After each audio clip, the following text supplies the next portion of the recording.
Hi again. Hey, welcome back.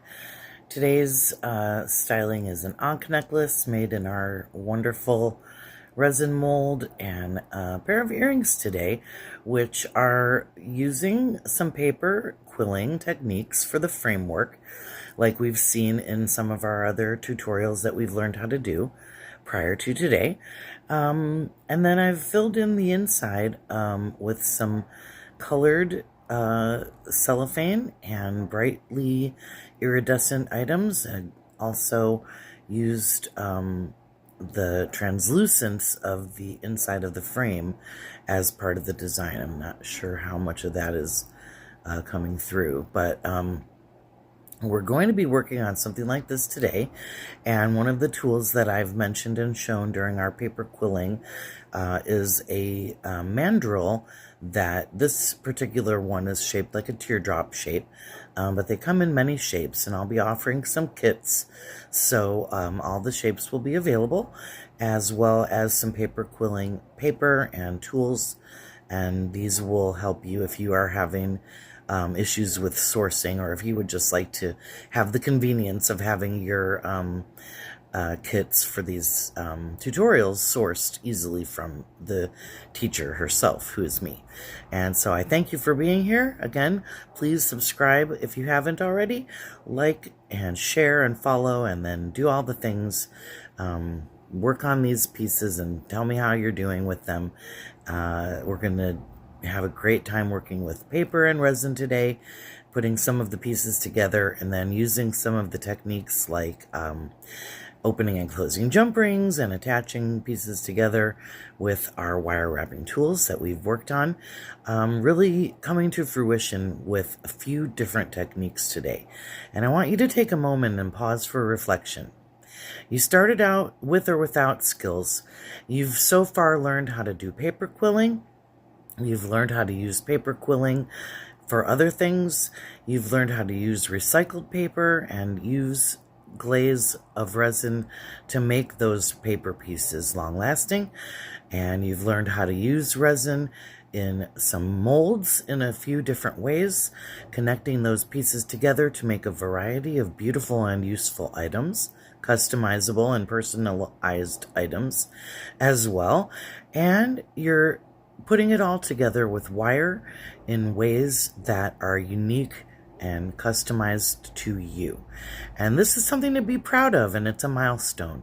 So what I'm doing in the background is working on a workshop that's going to be a very in-depth foray into the things that we've already talked about. And the people who have been on this journey with me are more than welcome to sign up for the workshop when it is launched. And I hope to see a bunch of new people there as well, because we're going to learn how to do all of the things that I'm talking about if it's sounding like fun and you're just getting started. So please join me, and we'll be working on some pieces that are similar to the earrings that I am wearing right now. Paper quilling frames with inclusions and luminous, translucent, iridescent coloring.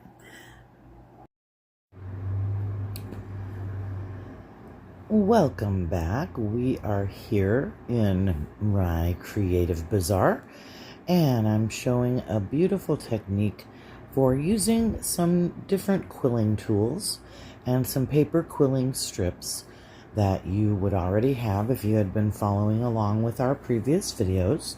And please refer to the previous paper quilling videos for some information about the paper and the use thereof.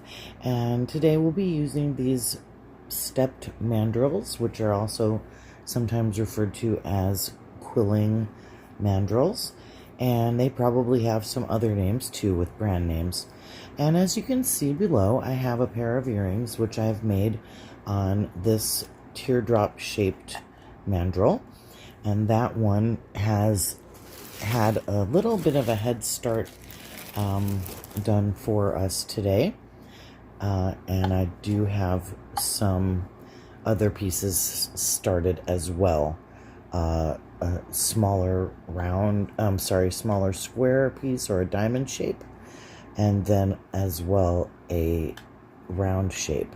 And I've used the quilling strips that we've talked about before. This is what they look like. And they come in packages that look similar to this package. And it's obviously had a lot of use. So we've taken out some pieces of paper.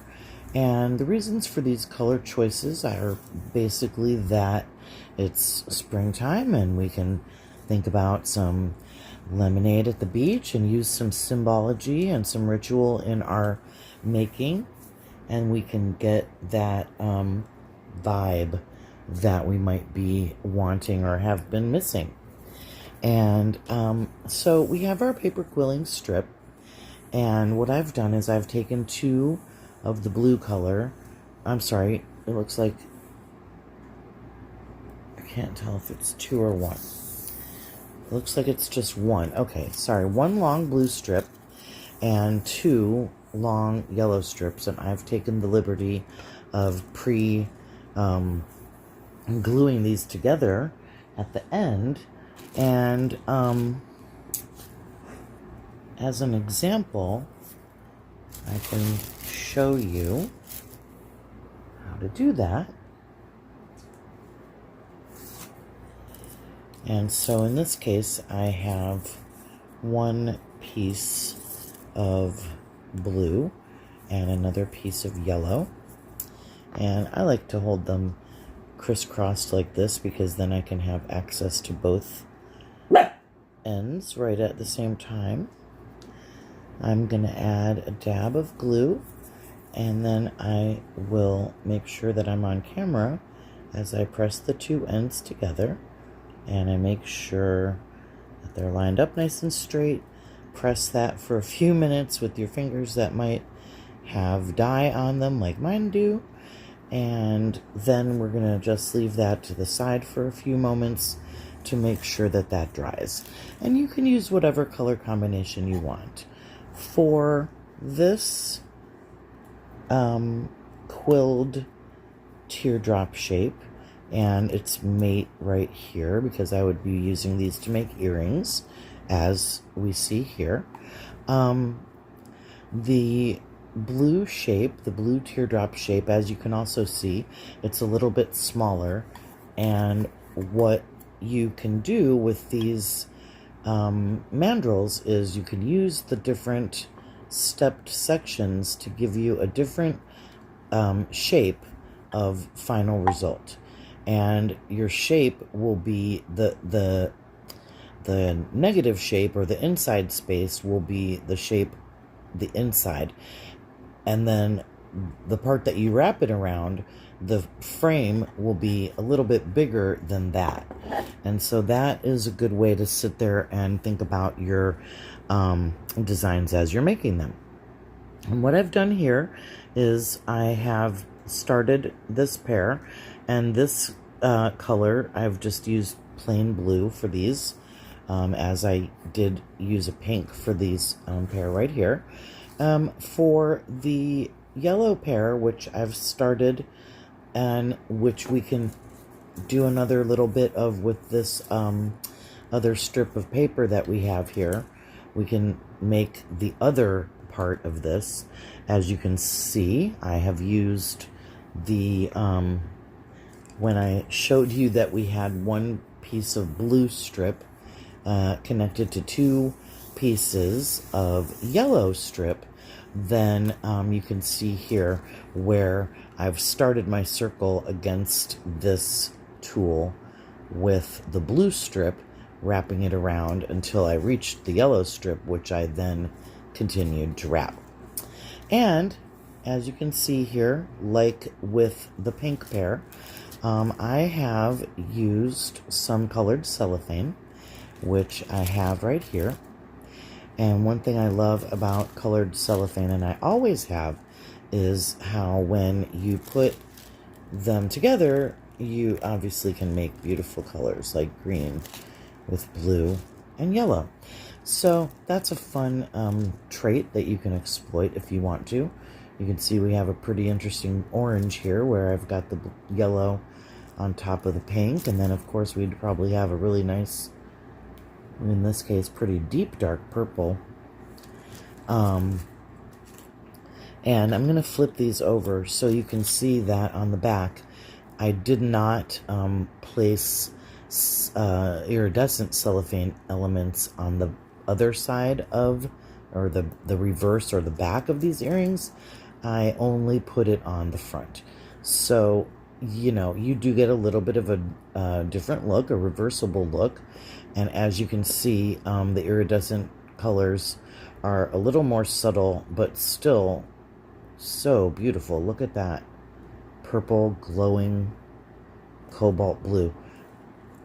And even if I'm the only one, I enjoy, dare I say, relish the getting lost in other worlds that I do when I'm gazing at the beauty of these pieces.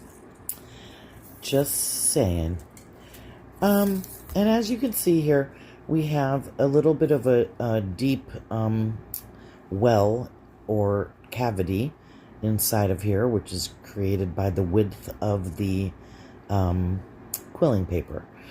So what I'll do right now, since I have these two ready, is I will just take a moment to show you my putting the frame onto the cellophane, and we'll sit that aside with a little small weight on top of it of some kind. You would look for maybe a teacup or a small jar, a rock that's clean, something like that. Now I've placed a couple little drops of thinned out clear PVA glue of any choice that you use. Non-affiliated, I am using Aleene's, and I usually go towards the edge of a piece of something so that I can not, you know, waste, or I can save as much of the item in question as possible.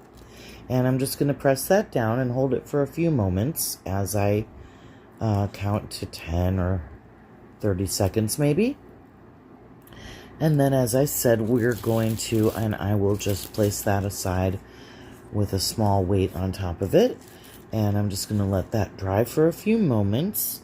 And what that'll do is that will adhere the frame very nicely to the cellophane. Like you can see here, it's not really likely to come off.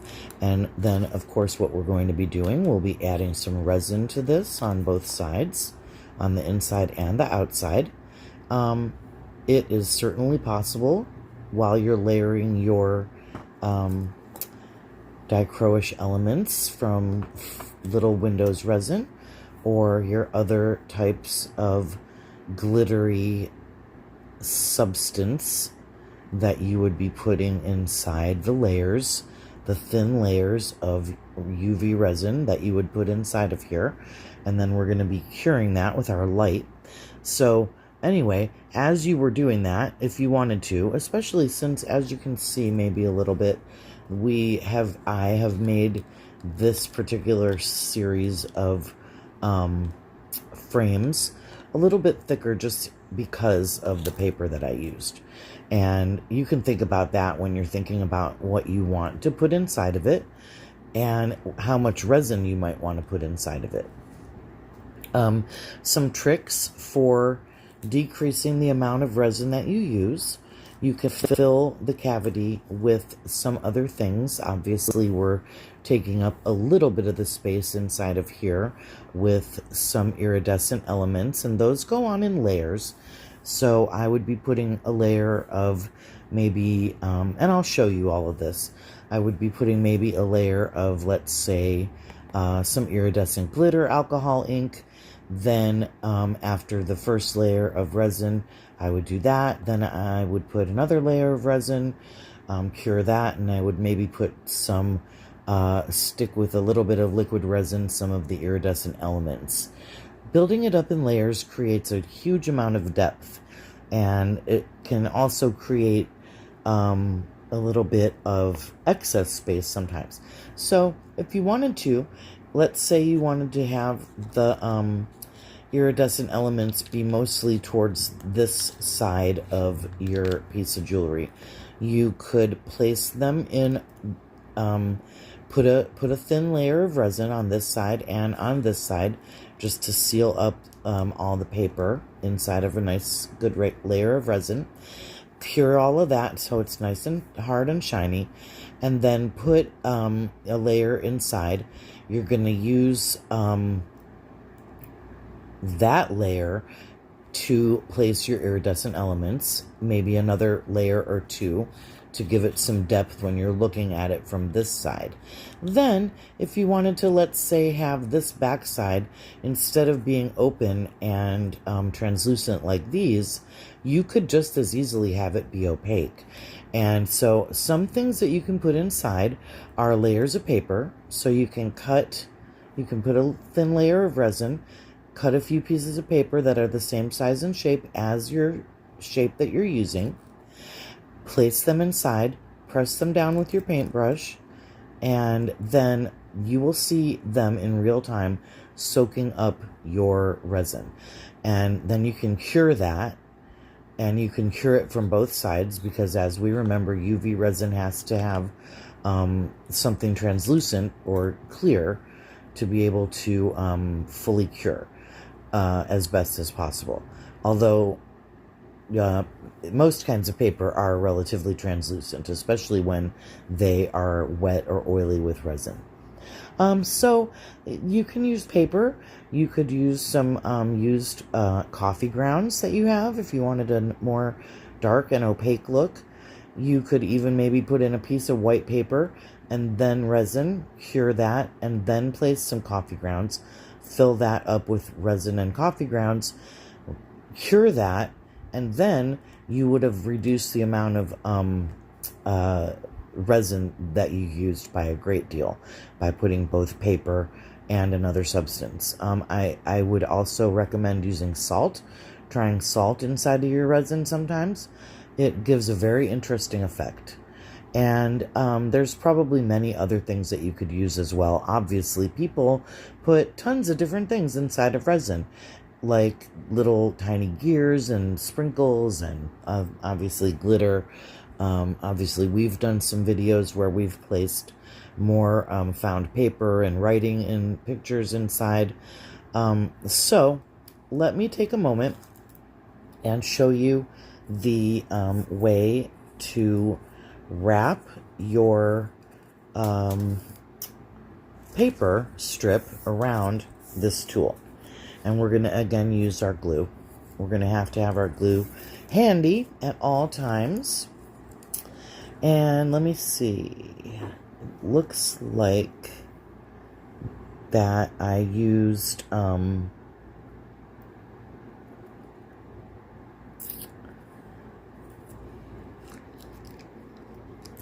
just want to make sure that I put my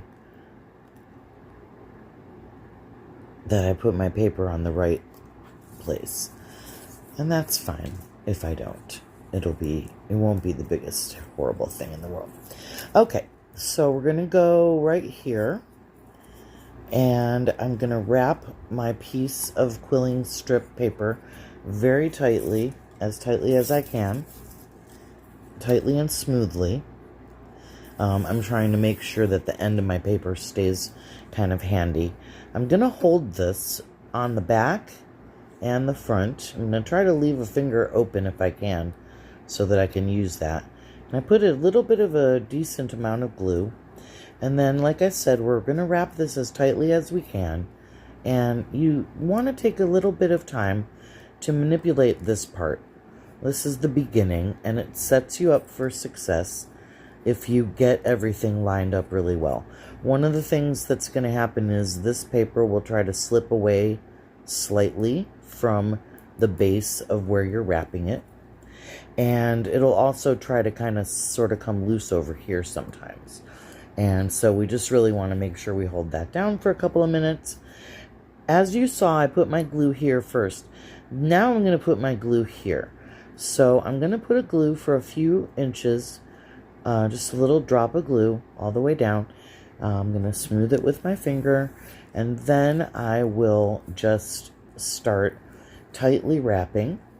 And as long as you have pretty clean fingers and you're going to be real careful when you get to the very end, because the very end is going to be the outside of your frame. Another thing here is if you are using a color like blue for the inner layer, you want that color to be on the inside, like first. So I'm doing that here. Okay, and when you run out of glue, you put a little more. And since I have this watered down, it comes out pretty easily. You want it to come out pretty easily, but not be like just completely squirting and dripping. And as you can see, that this is the consistency that we have.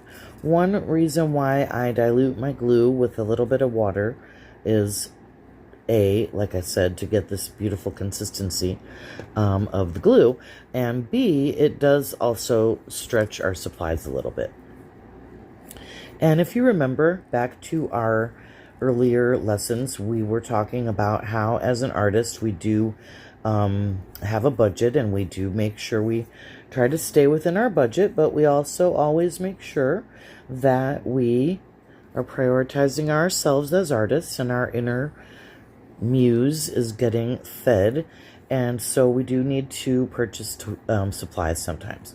But to that end, one of the challenges that I have set for myself as an artist has been lately to try to use up a lot of the materials that I have, like beads that I've collected throughout the years,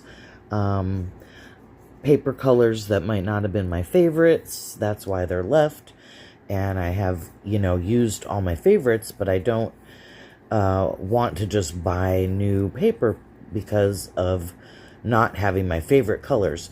So basically, it's one of the things, it's not something I invented, it's something that a lot of artists do, which is to challenge themselves by limiting themselves in some way. And I'm limiting myself in this case to a color palette based on some pieces that I already had available. And also, if you remember that we were working with some blue colors in some of our earlier work, and so those were kind of like close to the surface. And when you are wrapping these, as we've talked about in our earlier classes, and I will be repeating frequently because it's one of my important philosophies that I believe in very strongly, is that we are the creator of this stuff. We're making it. We're inventing it, practically. We might not be, like I keep saying, reinventing the wheel. Obviously, these tools have existed for many years, and there is nothing new about wrapping fibers around cores and using that shape to make something. So, as you go along, do try to keep your paper strip lined up pretty well. And as you can see, we're getting pretty close to the end. So this is the point where I would kind of like maybe wipe some of the excess used up glue that we've been touching for the last few minutes. I would wipe that off my fingers maybe, and just try to make sure that that I wasn't introducing any debris, into the outside of this pretty yellow frame that we're going to be making. So we've already seen how to make the frame. We've seen how to design the frame with colors of our choice. We have seen how to make the frame a size that we want, and by using the different shaped mandrels, we've seen how to make the tool, the frame that we're making here a shape and size that we want. So I like to leave my mandrel, I do like to press it a little bit and I find that this juncture of my hand makes a really nice, soft, but also curved and pretty muscular from all of my work place with which to press this, and you don't get any weird, especially on the circular shapes. I would use my fingers, just my fingertips, to press it. If it was probably on a square shape like this, I would press it hard like this. So just in that same way, I have made this shape, and I would use the remaining two pieces of blue paper that I've attached together earlier, which you saw, to work on the fourth level of this.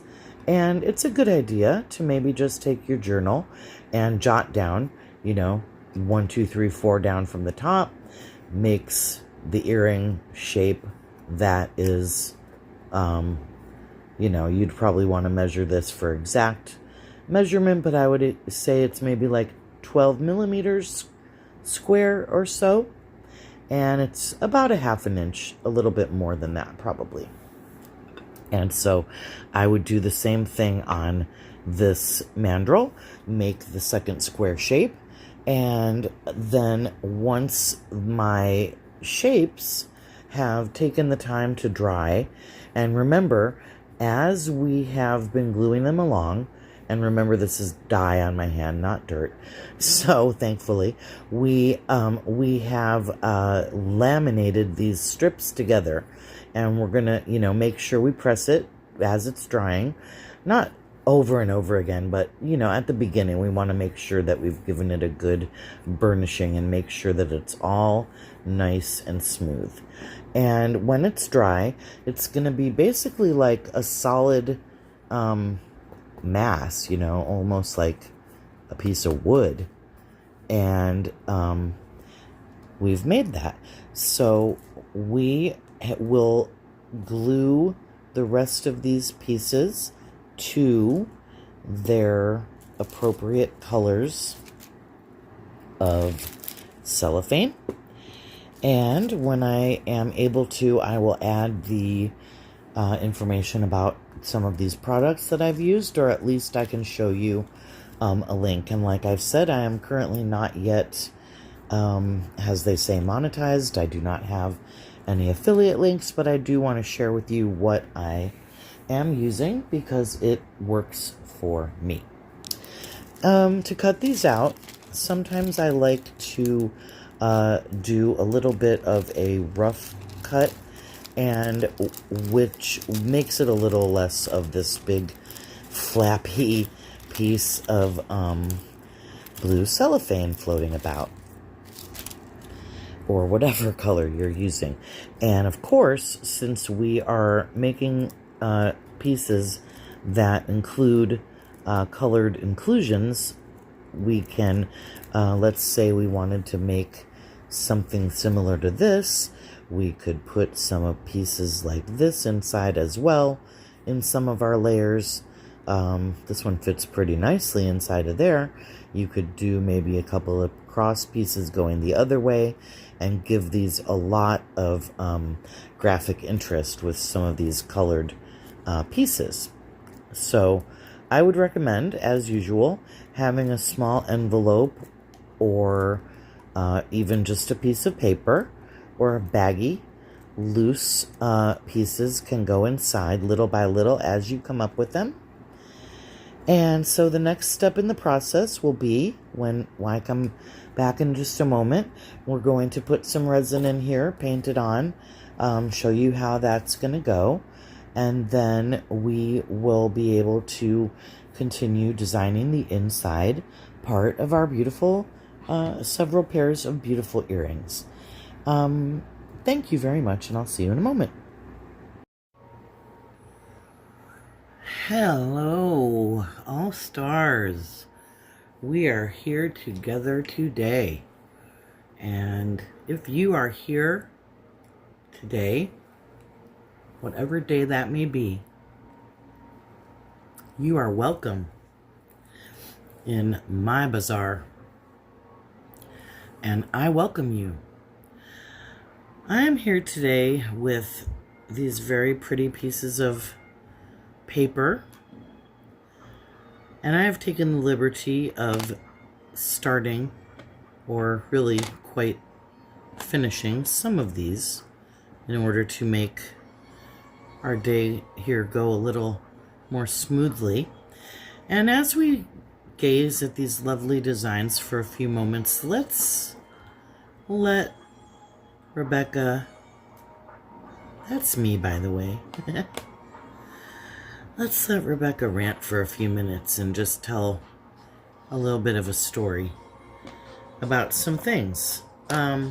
Like, why has it taken me 2 weeks to put this video on here? This complete tutorial that I've been sort of teasing for a while.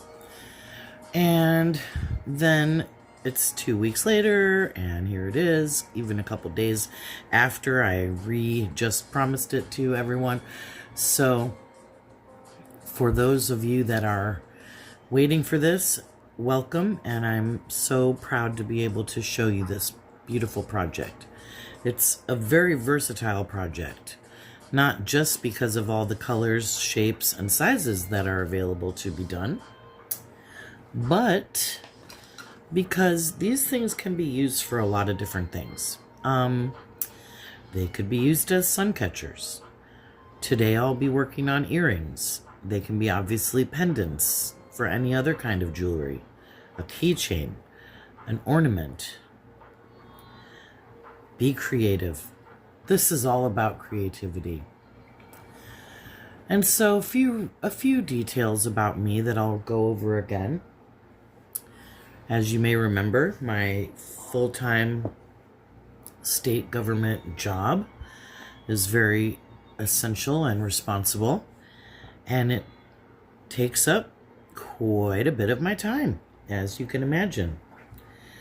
Maybe you have a full-time job too, and maybe you're just feeling it these days. Like, I'm getting older. I'm definitely past the age that many of the people that are my colleagues in the state have chosen as their retirement age.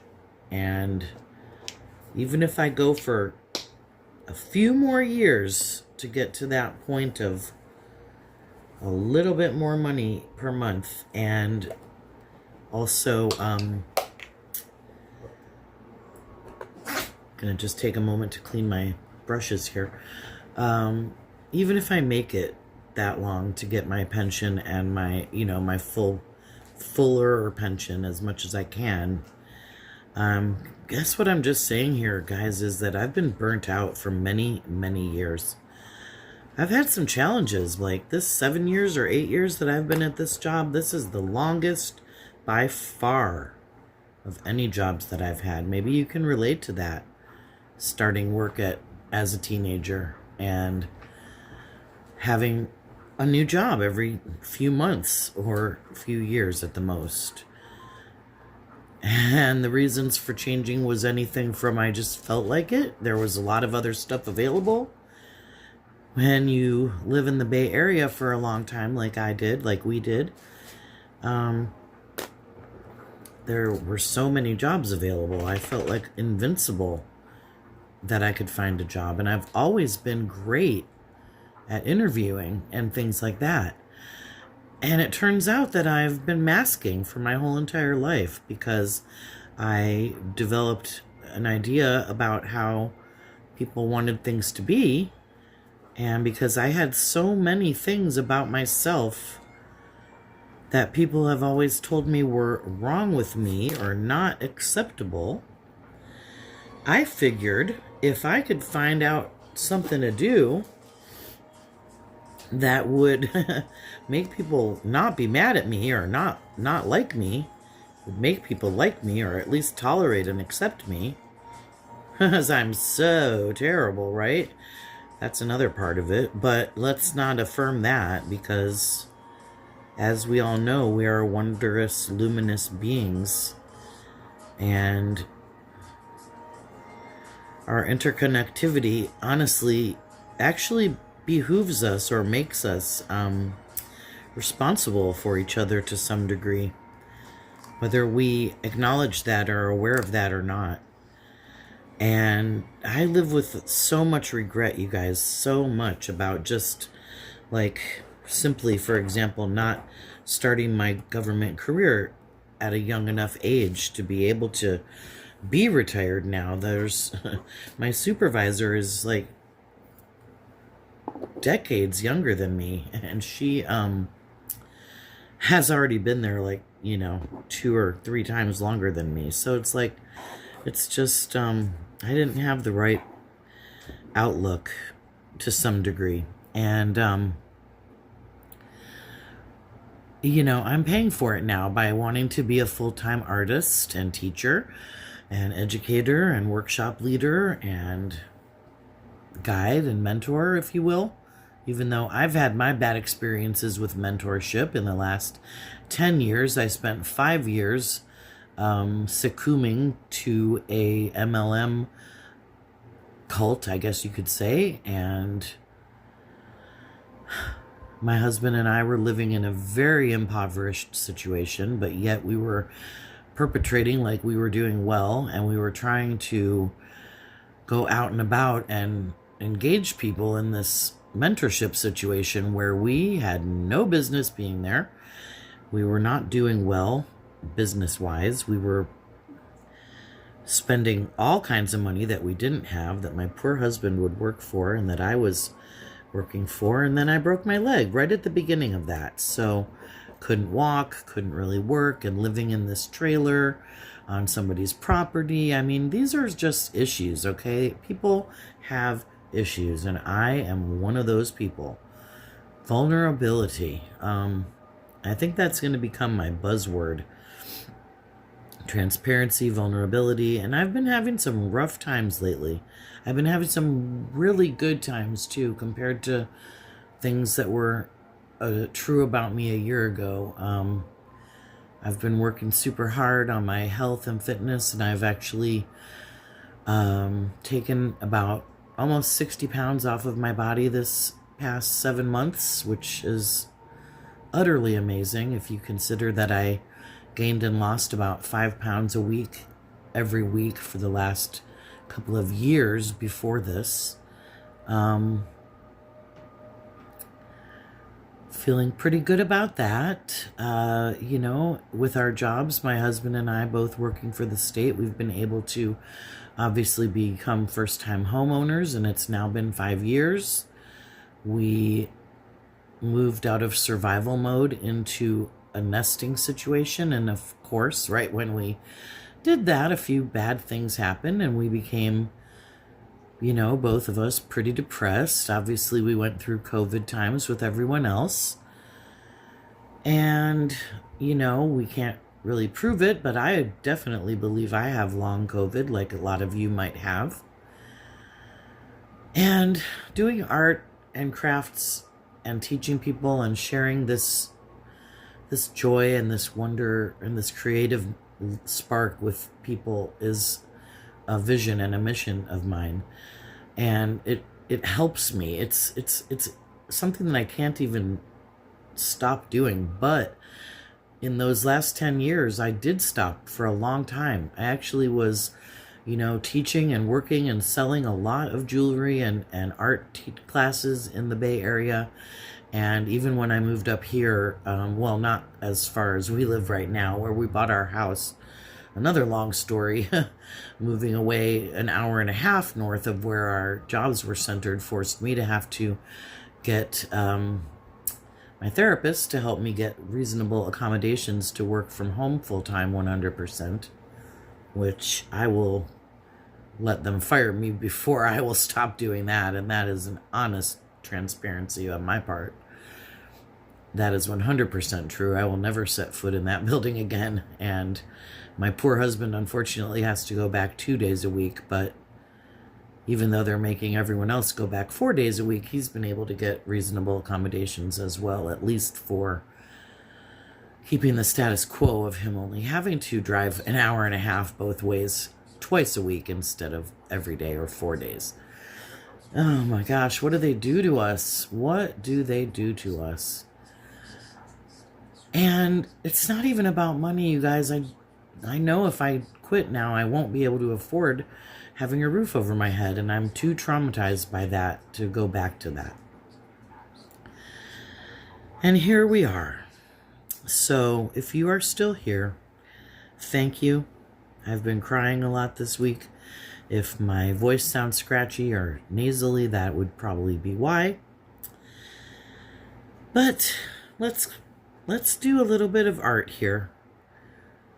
And remember what we're talking about here, okay? What we've done is we've taken some paper, which has been made into strips. And the strips that I started with were a little bit thicker than the ones that I've ended up using. As you can see, these pieces that I've finished are pretty thin.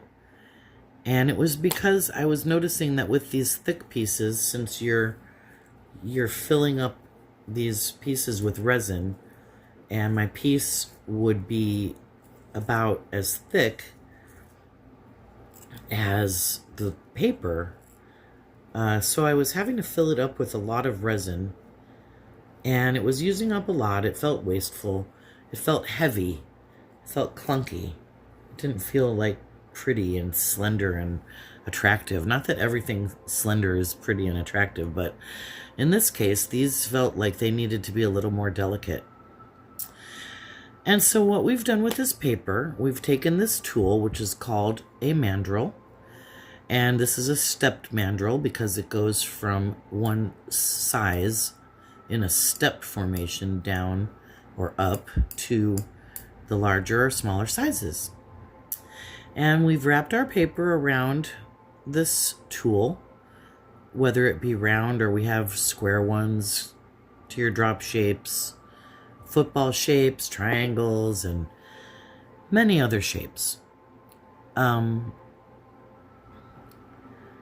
So why did it take me so long to finish this? Because I started the first part of this video before I just started talking to you a few minutes ago, a week or two ago probably. And of course I did the intro to this probably a month ago at this point, you know, when I was batch shooting a few introductory videos to some of the upcoming videos that I've created. And I think this might be the last one. Well, you guys, I'm in the middle of revamping my entire business, my website and my all my socials and everything that I'm doing, and I'm working on some very cool, wonderful, unique bodies of work that I'm very excited about. I've created Rebecca Klein's Creative Bazaar, which is my empire, my multi-tiered artists lifestyle community that I've invited you into, and that it's going to grow. We're just getting started. I'm so serious about the fact that this is just a very beginning step for me, and as long as I can put two words together and use my hands and have my phone to make videos, and as long as I have this basic setup, including this wonderful new tripod stand that I'm holding my phone in today, which is working great, you know, maybe I'll be able to stick it out with my job as long as I need to keep my medical benefits going and have a decent retirement income so that I can, like, you know, just take a break from working for a while. With the exception of being unemployed by not my own choice almost any time I've been unemployed. Because that's another aspect of neurodivergence or whatever, right? It's not having a job sometimes, as well as just struggling and striving with having a job.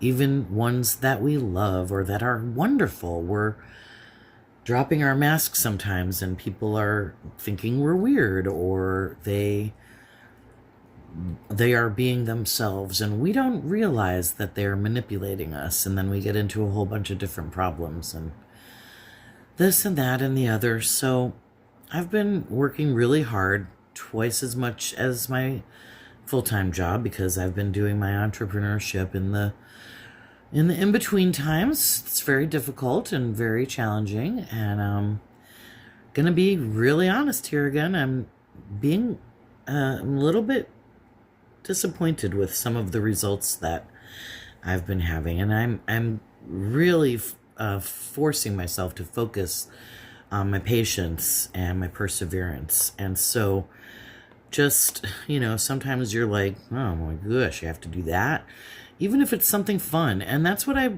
have been getting a little irritated about. I've been having a lot of issues, you guys, with like technology lately and stuff. And so that's one of the reasons why I'm taking a break from I'm going to just name the platform, you guys. I've been using Shopify for a couple of years, maybe 3. Haven't been getting sales, just not doing well, not able to figure it out, not savvy, yada, yada, yada. And so I've paused it and I've transferred my domain out of there. And I'm going to be using my socials and my school and my YouTube right here, obviously. A new website hosting situation, which I'm hoping will help me with all my blogging and my newsletters and my products, my physical and my digital products, and my memberships and my subscriptions that I'm getting ready to start having, as well as obviously these wonderful new bodies of work, and of course these basic foundational skills that I'm working on with you guys. So if anybody is bothered by the word guys, I'm sorry. It's sort of like crept into my vocabulary and I'm trying to like not use it as much. But as you can tell, I'm a Gen X girl, so I use the term like, and I have some of these little quirks. So we're working on it. Hopefully my oratorial skills will improve as we go on. And unfortunately, I'm having a bit of a laryngitis issue as well, which is somewhat of a chronic issue due to my injured vocal cords. And let's not even get into why they're injured, but it's a chronic injury. It's been going on for a very long time. And it's painful. And I have always been a speaker and a singer and things like that. So having my voice not be really working that great is a little bit problematic for me. Plus I have some thyroid issues, and boy, info dump much. So what we've worked on here is we've wrapped around this paper, around this lovely mandrel, and we've gotten these shapes. The shapes are connected together with glue, which we use throughout the piece, all the way through as we wrap the paper around. They're allowed to dry, and then when I'm done drying them, I place them onto a surface which enables me to to add resin to them. And in this case, the surface that I've used, I think you can see it okay if I flip these over to what I'm calling the back. And the back is covered with a piece of clear cellophane. And you obviously remember that from the earlier part of this video, which I almost forgot existed. So I don't have to explain the whole thing because you just saw it happen. And so what we've done is we've created a barrier with glue and this cellophane film on the back, and then we have filled the cavity with a little bit of resin. And I'm going to finish this last one here right now, and we can see that we're going to be making it to match this other lovely piece right here. And real quick before I get started, I'm just going to pause this for a second because I realized I forgot some of my little bits of juicy little iridescent cellophane. So I'll be right back in a moment. And if I dropped any cat hairs or dog hairs under here, well, I dropped all that. Please forgive me. And as you know, when you get me, you get my cats and dogs. They're just an inevitable addition, part of this, and always will be. So the first thing that I do, and I hope this is visible, I'll double check in a second. It looks like it is. I try to go a couple drops at a time just so that I'm not, because sometimes if you squeeze a little more can come out than you want. So, you know, another exercise in patience, which I am embracing quite a bit these days. Patience with myself. And you know what else I've been learning lately? Because I've been having all these issues with technology and stuff, is that when something's not working, it's probably better to just get rid of it. And that's why I made the decision. The boss CEO decision. And I'm going to embrace that, because that is a boss CEO decision. It's called protecting your investment. Sorry, I just shook this thing a little bit. I had to sort of adjust it. And I will use my brush just gently to just go through and see if there's any bubbles. Sometimes the brush can dislodge them a little bit, and it also makes sure that the resin goes all the way into the corners. And now that we have our resin on our brush a little bit, just a tiny dab of it, what I can do is I can use this brush with the resin on it, and I'm putting this sort of bluish cellophane towards the back of these pieces, the part that's up against the cellophane colored film that we've placed on the backing, and which is right now, even while we speak, holding this resin in place. And I'm going to try to match it up a little bit. I'm sort of using the same technique with each piece in this particular collection. I'm using these blue confetti pieces to fill in the back, and then I'm using these various colored pieces of a product that I've talked about before that I love from Little Windows Resin, called Dichroish Elements, and these are just a beautiful iridescent film. And as you can see, I treat them like the gems that they are by using tiny little pieces, and you will see me picking them up from the floor if I find them on the floor, just like if I was walking down the street in New York City and saw a sparkle, I would bend over and see if it was a diamond, because you never know, right? And I just really hope that you guys keep coming back, and I hope that you share with some people that need the empowerment of a creative lifestyle. Whether they're stuck, whether you're stuck, your creativity is stifled, someone told you, someone talked you out of it, you're talking yourself out of it, you don't have time.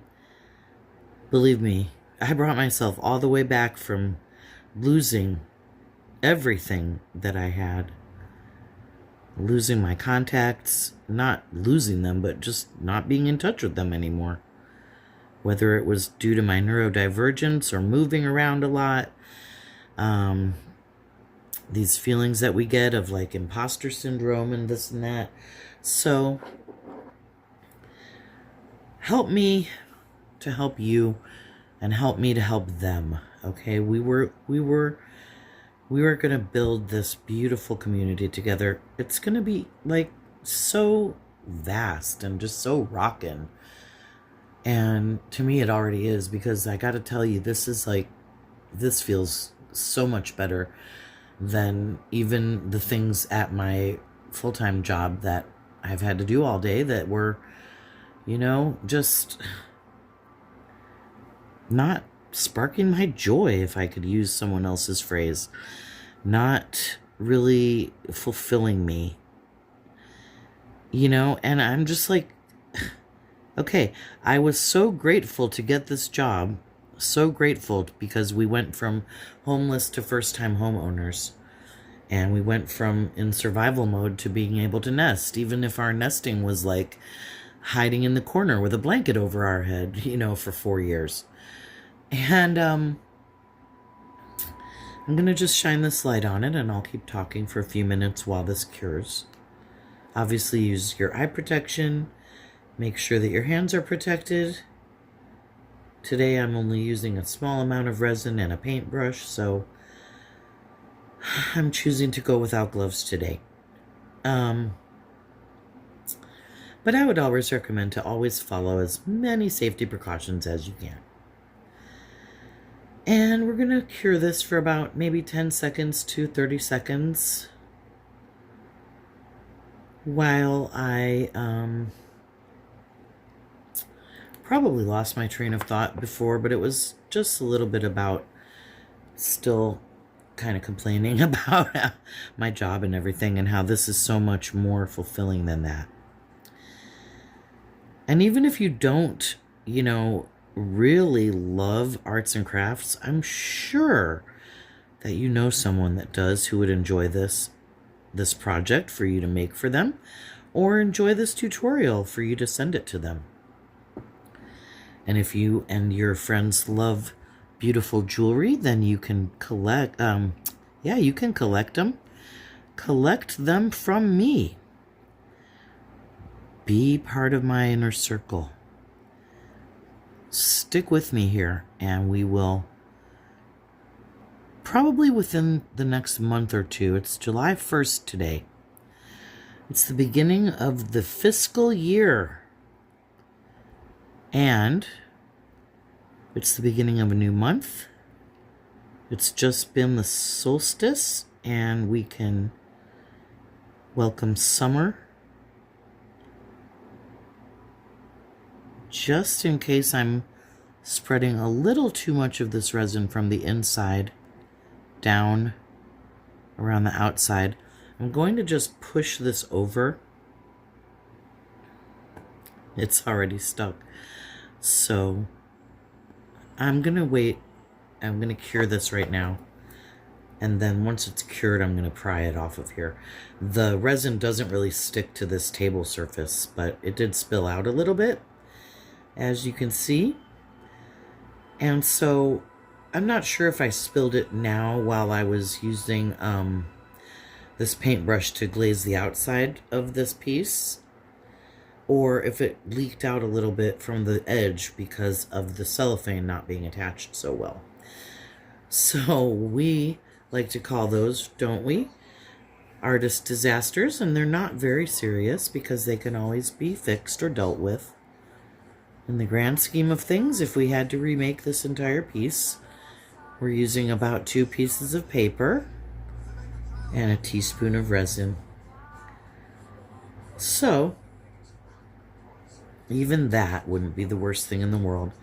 I'm shining the light at an angle on the sides just to make sure that the outside gets completely cured. And then I'm going to probably just take something hard but metallic, but also not too sharp, because I want to be able to remove this off of the table. Let me just try my fingernail for a second. Let's see what happens. Because while I'm touching it, I can also determine how, there, popped right off. And at that point, what we might want to do is flip it over. And we're going to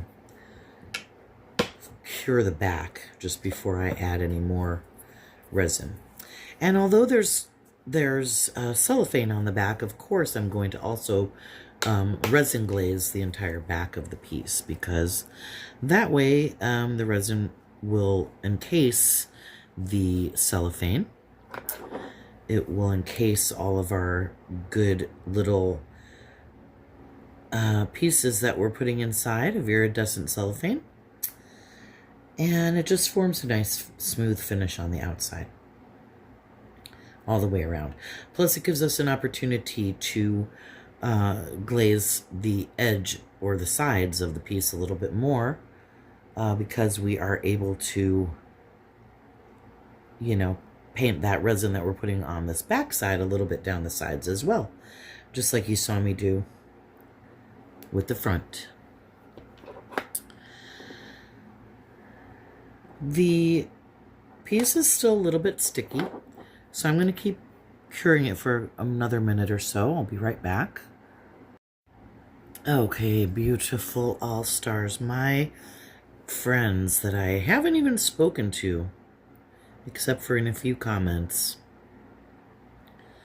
But we're all here together, so please, please engage with me. Comment. If you haven't subscribed and you are shy about it, please believe me, this is all fun and games here. I feel like I might have put a little too much resin in here just now, and I'm going to offload a little bit of it onto one of these purple pieces because the purple ones weren't quite filled up enough. Well, they were filled up plenty, but they have room in them to fill them up a little bit more. So I'm just gonna paint gently into this bead or cylinder or disc, whatever we are calling these lovely pieces today. And it looks like the purple ones might even need a little more resin around the edge to seal it very, very well. And once I take another drop or two out of here, then I feel like I'll have a little more room inside, and I can place the second layer. One of the reasons that I use these thin layers is because this UV resin works a lot better and cures a lot better with a thin coat. I believe the standard coat recommendation would be about 1 millimeter. And of course, you go a little thicker than that sometimes just because you don't want to use 100 layers. It takes forever. Well, it takes a while. So, you know, you can put a 3 millimeter layer. But then again, this whole piece is only probably like 3 to 4 millimeters. So in this case, you wouldn't want to do that. If you want to use my other reasoning for the layering, which allows us to get a little bit of depth in these pieces. And I think you can see that. Whether you're looking at the back side, which in this case is much darker and you can't really see, you can see sort of a general glistening, you know, or gleaming. But obviously on the front, you get a lot more light. But then again, that subtle glow might be just what the situation called for. So now I'm going to cure both the purple one. Well, hold on a second. Getting ahead of myself here. Since we already know that this is filled up pretty well, we aren't going to want to put too many more coats, maybe one more layer. And so I am going to place my dichroish elements, no affiliation, just a wonderful product, dichroish elements by Little Windows Resin. There are a lot of great resin producing and distributing companies. When I find ones that I enjoy, I absolutely will share them with you. And I have a little bit of a, I guess you could say a pattern going with this set here. All of these pieces that are here right now. As I explained, the first layer that I did was these blue-ish cellophane confetti pieces. Very readily available at all kinds of different places, probably even the dollar store. And then these dichroish elements I've put in the second layer to give them a lift off of the back surface, and that provides the depth. The depth does a few things. It gives us just the illusion that, well, not even an illusion, because it really is like that, right? I mean, there is space between these layers, so even if it's only 3 millimeters, it does exist. Because things that are 3 millimeters freaking exist, you guys. They totally exist. I want you to know that when I stopped masking quite as much, due to perimenopause and now menopause, and I've just decided that I don't really like it and I don't really want to anymore, and that's one of the reasons why I had to go to work from home and all that. And to be really honest, gaining a lot of weight that I've now lost a lot of is one of the main reasons of my adult life that I've always had a tendency now and then to be a lot more shy about being seen and perceived. So anyway, having this ability to talk to you guys, I'm probably going to try to get a camera set up pretty soon that I've seen some people use, which I think is really cool. It gives me an opportunity to talk to you straight into the camera and look you in the eyes. And imagine that you're looking me in the eyes too. And that we're communing and we're building this beautiful community of creative artists working hard, empowering ourselves and relaxing, and just maybe making money, making some friends, obviously, having gifts to share, creating things that are useful, that are beautiful. Just straight up abstract art is nothing to be sneezed at. And there's no reason in the world that a wall hanging made out of a stick and string and beads and beautiful little pieces like this hanging from it can be, there's no way that cannot be called art in any in any realistic interpretation in my philosophy. If a toothbrush can be artistic, if a car or a shoe or a building or some gross gaudy gold filigree on a fireplace can be artistic, then obviously a beautiful piece of art made from any materials that come to you and that come from your heart is also art. And I've heard people who say that their life is art, and I'm claiming that for myself as well. If you'd like to claim your artistic lifestyle, you are hereby decreed to be welcome and able to choose for yourself the artistic lifestyle. You guys, I had lost some of my spark for a while there because of all this technology and all the depression and all the different things, the survival mode and whatnot. And I'll tell you, doing this right here is like brought it back a great degree. I have always loved making things. It is just so fun. And one thing I love about it, and I'm going to paraphrase something that I've heard a lot of people say. One of the artists that I admire right now, her name is Melanie Browner, and I'm sure that her name might not be pronounced exactly that way. But her business is called Verso Studios, and she is a wonderful, wonderful paper artist from the Pacific Northwest who is very interested, as am I, in vintage crafts and artisanship. And her main focus is paper making and paper metal smithing jewelry, art to wear, and fine art.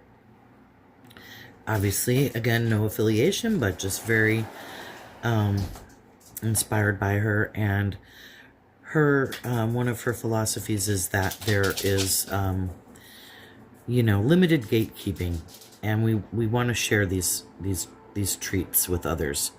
We want people to feel the tactile experience, engage your senses, and just basically commune with the materials.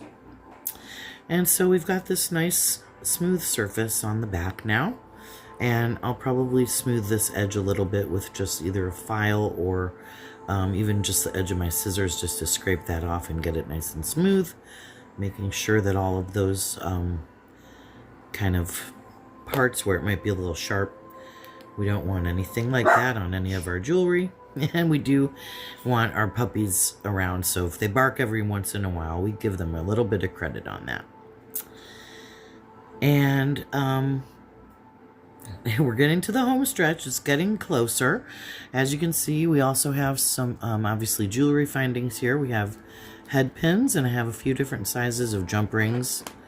I have some ear wires, and I have a little pile of beads over to the side here that you can't really see. Well, some of them are here, some of them are here, and then also,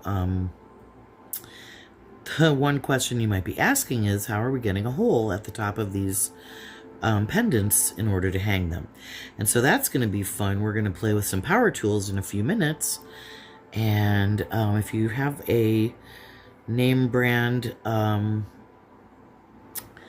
small rotary tool, that's what I'm using. I have one, the brand that I use, it is called Wen, W-E-N. I have vetted and found this brand to be very quality and reputable. And there's many other brands too. I've heard of one called Dremel. And so you can use something like that.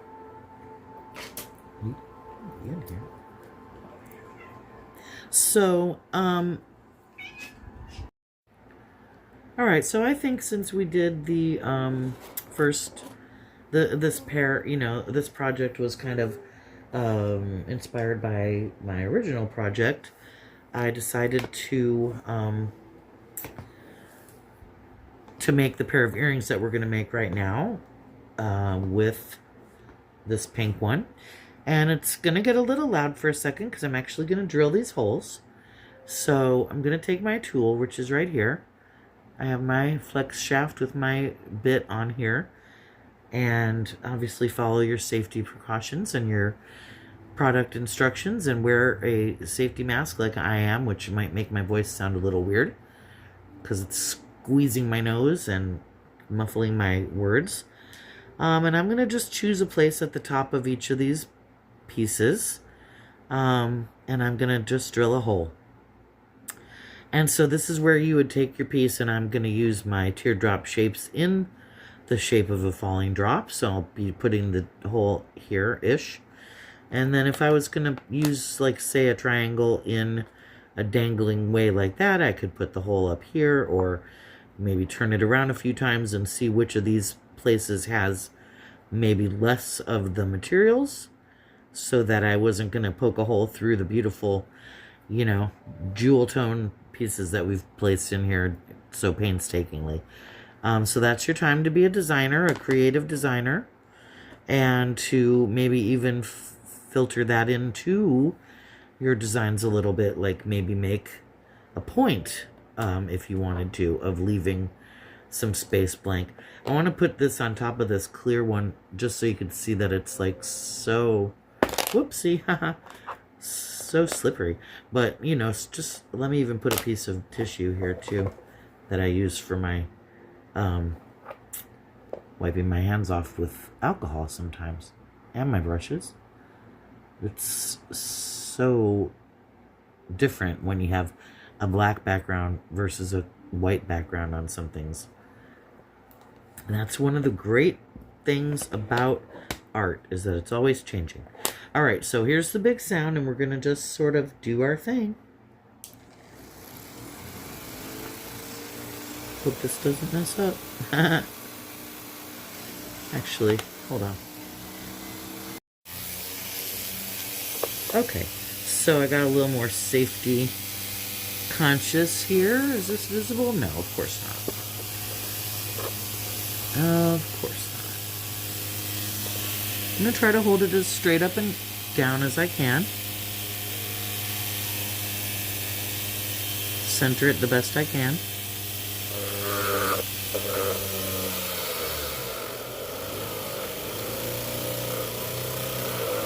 It's probably not on quite high enough. So I'm just going to gently go through. And you'll feel it when you go through. It's really obvious.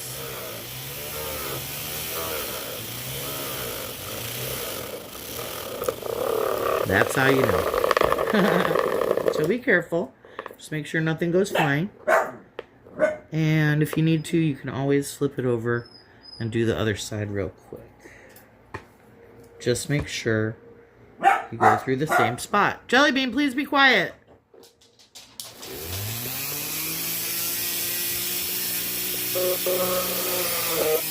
There you go. All right. Honey, you can talk. It's okay. My husband's letting the dogs out because they keep barking, and it's just easier that way. So, you know, be careful with your pieces. They're little bits of plastic, and you want to obviously have proper ventilation and all that good stuff. Wipe that off. Might even put a protective piece down so that I can just pick that up next time. And we'll do our other one. Then we can put this pair of earrings together using our wire wrapping tools, our flat nose plier, our round nose plier, and our flush cutters. And of course those wire pieces that I showed you a few minutes ago.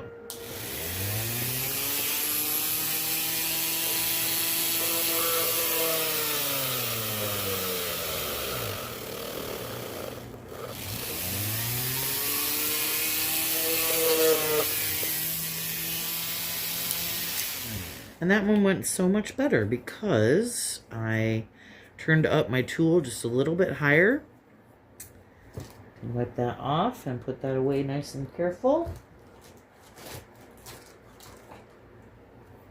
And then I can clean up my debris. Oops. Spinning, spinning, spinning to infinity. All right, so here we are. Get rid of my very well worn and almost about to be retired notebook or journal. Lots of excitement with journals coming up.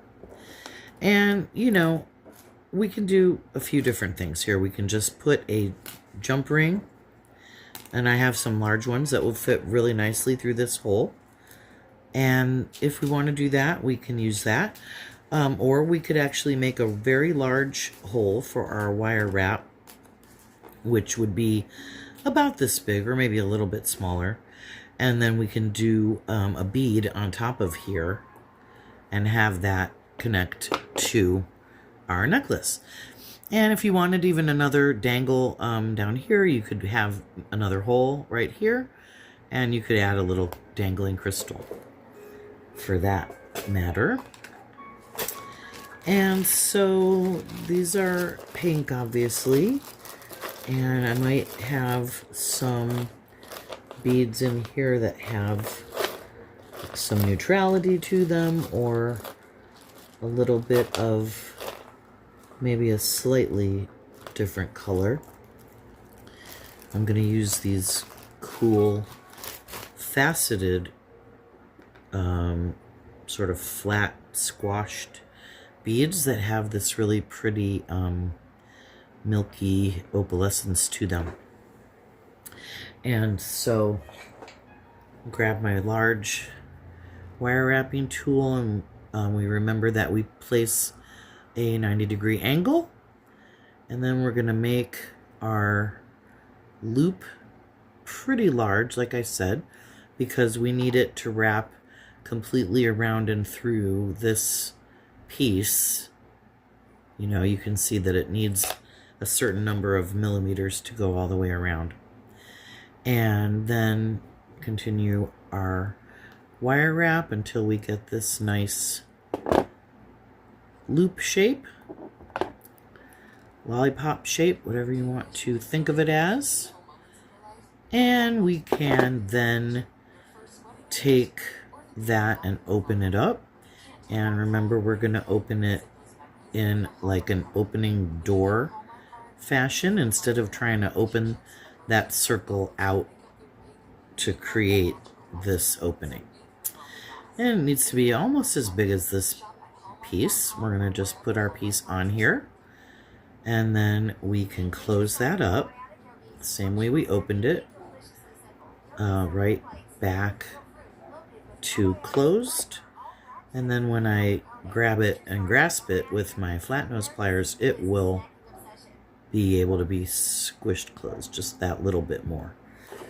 And then you can either take your extra pair of flat nose pliers that you have dedicated to this task, or you can just use your tip of your round nose pliers, get your wire wrap done. And look how nice that hole that we made with our Dremel tool looks. Look how nice. And look how pretty that dangles and flashes in the light just from our own two hands and a couple little pieces. We've made a beautiful, beautiful, delightful dangle earring that anyone would be proud to wear. And since our bead is not, you know, the thing that's going to be on top of here is a lot smaller. It's going to be like this thing, or, you know, this thing. It's going to be an ear wire or a jump ring, or if we wanted to make these longer, you know, then another wire wrap and some more beads or something. So we don't have to make this hole quite as big. And as we remember, we change the size of the circle by moving where we make it on our tool here. Excuse the awkwardness, it's a little bit awkward. Like I said, we're using our new tripod girly for the first time, and she is working out just great. We're going to finish our wire wrap, and as you see, I've started with quite a long piece of wire because I wasn't exactly sure what I was going to do with it. And here we are. Flatten that down a little bit, take our cutters and carefully cut that off. Then we're going to take this tool and we're going to go into this little tip right here, the end of our wire wrap that we cut off. We're just going to make sure that's nice and flat. Just do it gently so that you don't distort anything.